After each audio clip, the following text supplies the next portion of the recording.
Pusat Edukasi Anti Korupsi KPK mempersembahkan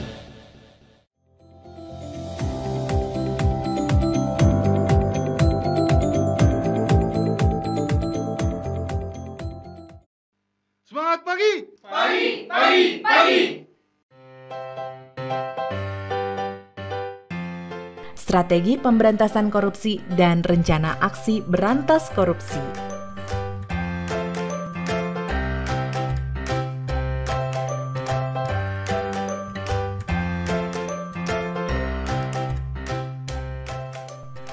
Di Yogyakarta sudah bukan hal yang asing lagi jika melihat becak berwarna jingga mencolok dipadukan dengan aksen batik kawung sedang berwarawiri.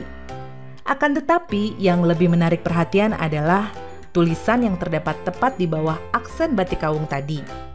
Becak-becak itu bertuliskan, bebas kolusi dan korupsi, korupsi sengsarakan rakyat, dan sebagainya. Iya, becak anti korupsi itu merupakan hasil kreasi dari Majelis Pemberdayaan Masyarakat Pimpinan Pusat Muhammadiyah, bekerja sama dengan KPK untuk menggugah kesadaran masyarakat akan bahaya korupsi. Apakah Anda tahu, becak anti korupsi di Yogyakarta tadi dapat dikatakan sebagai salah satu contoh kontribusi masyarakat dalam bentuk kampanye anti korupsi. Strategi pemberantasan korupsi terbagi menjadi 3, yaitu strategi represif, strategi perbaikan sistem, dan edukasi dan kampanye. Kira-kira apa yang dimaksud dengan strategi represif? Melalui strategi represif, KPK menyeret koruptor ke meja hijau, membacakan tuntutan, serta menghadirkan saksi-saksi dan alat bukti yang menguatkan. Tahapan yang dilakukan dalam strategi represif dimulai dari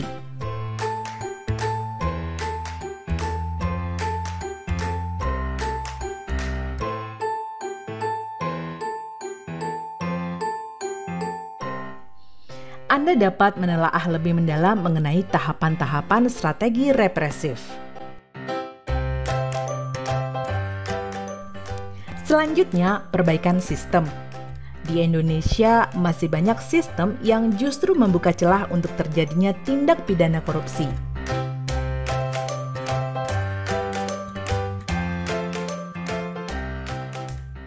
Tentu saja, sistem yang rumit harus diperbaiki, karena sistem yang baik bisa meminimalisasi terjadinya tindak pidana korupsi. Misalnya, melalui pelayanan publik yang serba online dan sistem pengawasan terintegrasi. Terakhir, edukasi dan kampanye. Salah satu hal yang penting dalam pemberantasan korupsi adalah kesamaan pemahaman mengenai tindak pidana korupsi itu sendiri.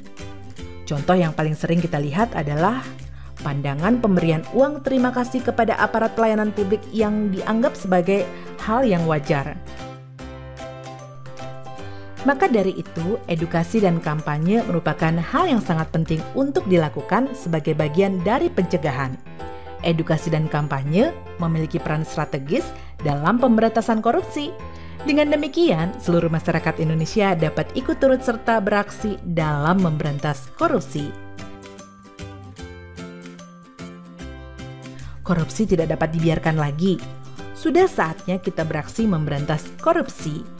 Masih banyak masyarakat yang belum tahu bahwa pemberantasan korupsi merupakan hal yang sangat sederhana. Kita semua dapat beraksi dengan memilih salah satu peran dalam strategi pemberantasan korupsi. Masyarakat dapat memilih peran dalam strategi represif dengan cara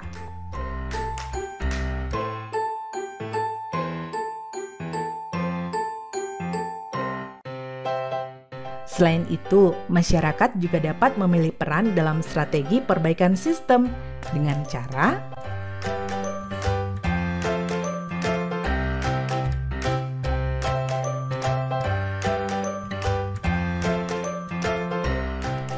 bukan hanya masyarakat saja yang dapat berperan dalam strategi perbaikan sistem dengan cara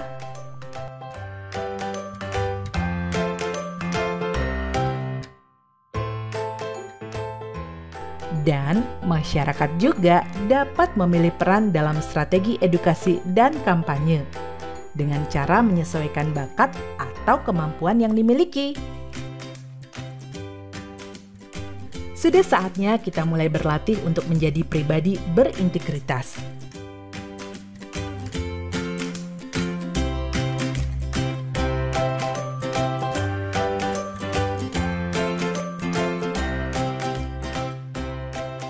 Kira-kira bagaimana cara agar kita dapat menjadi pribadi yang berintegritas? Kita dapat belajar dari tokoh bangsa dan berlatih dari hal-hal kecil dalam kehidupan sehari-hari, seperti tidak melanggar aturan lalu lintas, tidak membuang sampah sembarangan, dan lain sebagainya. Dari hal-hal kecil tersebut, kita dapat melatih menjadi diri yang berintegritas, karena bagaimana mungkin bisa memberantas korupsi jika kita tidak bisa mengatasi keinginan untuk melakukan pelanggaran kecil seperti itu. Setelah mempelajari modul ini, Anda akan lebih peduli, berani, semakin disiplin, dan memiliki rasa tanggung jawab terhadap kesejahteraan di Indonesia.